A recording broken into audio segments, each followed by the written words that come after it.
The lighthouse and naval vessel urban legend describes an encounter between a large naval ship and what at first appears to be another vessel, with which the ship is on a collision course. The naval vessel, usually identified as of the United States Navy and generally described as a battleship or aircraft carrier, requests that the other ship change course.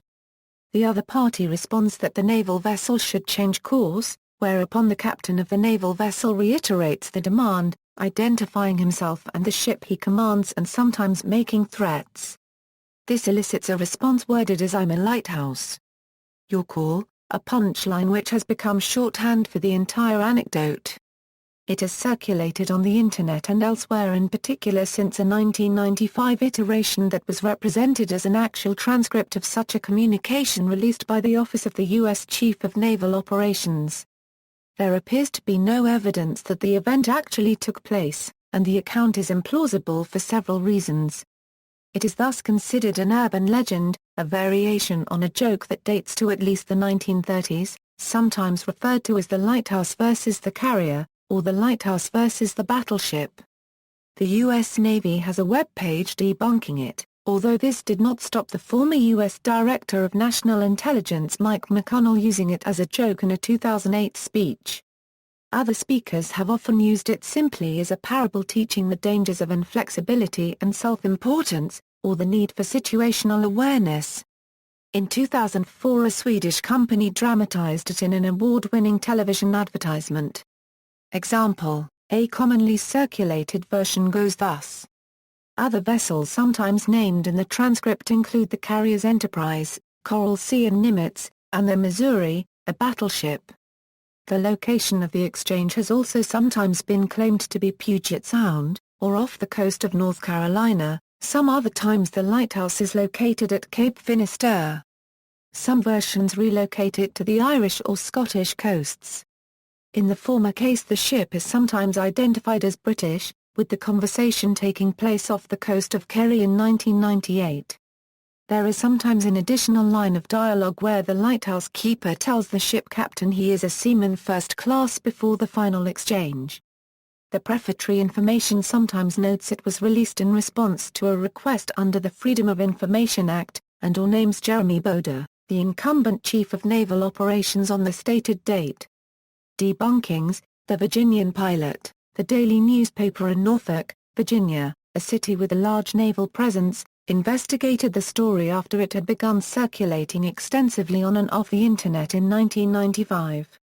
A spokesman for the Atlantic Fleet called it a totally bogus story.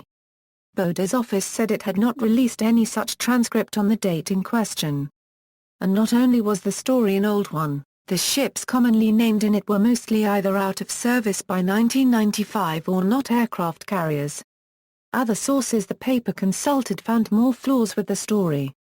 A spokesman for the Coast Guard, which operates all American lighthouses, told that they had long since been automated, so there would have been no one to talk to a ship from one, if the incident had taken place in U.S. waters. He speculated that it had been circulated by members of his service to make fun of the Navy. 4 years later, in response to a report that a consultant continued to tell the story at speeches as if it were a true occurrence, Fast Company talked to Wayne Wheeler, a former Coast Guardsman who was then head of the U.S. Lighthouse Society, an enthusiasts group. He confirmed that it was an old story, and that in his experience with lighthouses highly unlikely. First, a lighthouse doesn't look anything like a ship. Unless the weather's really foggy or and most versions of the story don't mention fog or you can see a lighthouse from far away as a fixed white light that flashes at a set number of seconds. On the other hand, ships are usually moving and have smaller, colored lights at the fore and aft. There's absolutely no way to mistake one for the other. An actual Canadian lighthouse keeper, Jim Abram of British Columbia, agreed. "I've been lighthouse keeping for 21 years, he told the magazine, and no one's ever thought that I was in anything but a lighthouse. The Military Officers Association of America calls it easily believable if you are not familiar with how the Navy operates or simple things such as GPS. In addition to the historical inaccuracies with most of the ships named, The organization notes on its blog the extreme improbability that an aircraft carrier's crew would not realize they were off the coast of a landmass such as Newfoundland. The MOAA claims to receive it in forwarded email an average of 3 times a day. After 50 times, the only interesting part about it is to see which details have been changed. History: the earliest known version of the joke appeared in a single-panel cartoon, reproduced from the London tabloid weekly The Humorist by the Canadian newspaper The Drumheller Review in 1931. It showed 2 men standing by their rails, shouting through megaphones, "Skipper, where are you going with your blinking ship?" The other, "This isn't a blinking ship. It's a lighthouse."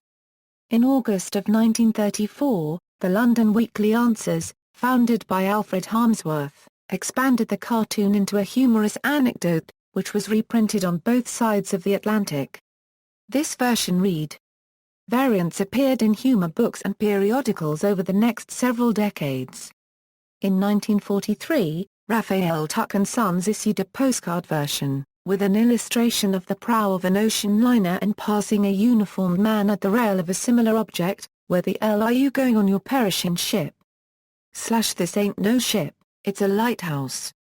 Stephen Covey told his own version in his 1989 bestseller The 7 Habits of Highly Effective People, and Covey in turn cited an issue of Proceedings published 2 years earlier. Isaac Asimov included it in a 1992 humor anthology. Since 1995, the story continues to be told, albeit with some awareness that it is probably fictional. In 2004, Silver Compass, a Swedish maker of marine navigational equipment, dramatized it in a television ad called The Captain.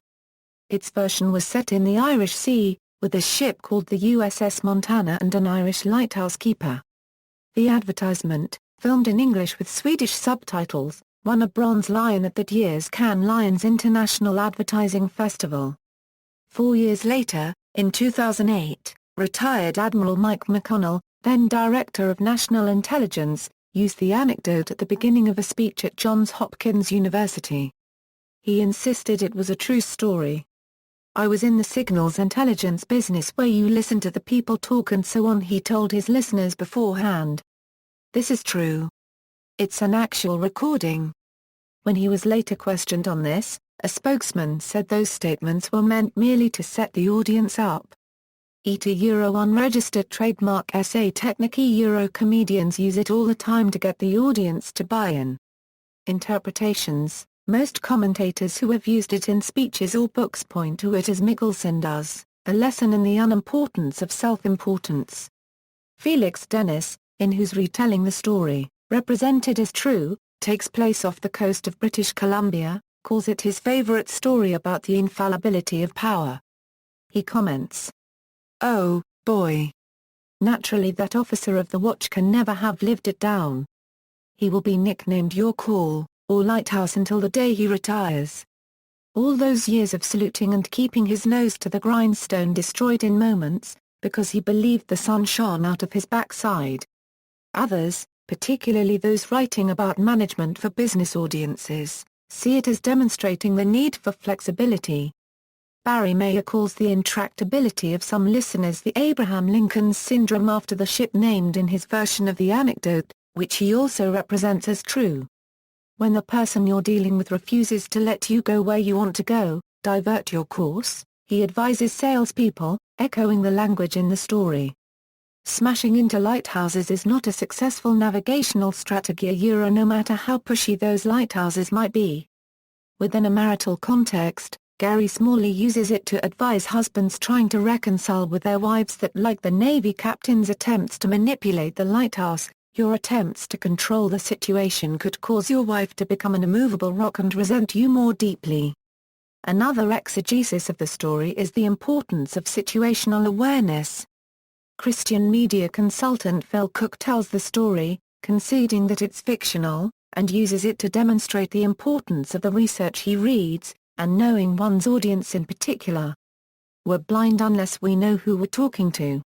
While it is the captain's ship, it's most definitely not his ocean," writes Russ Linden, a columnist at Governing, of the lesson offered.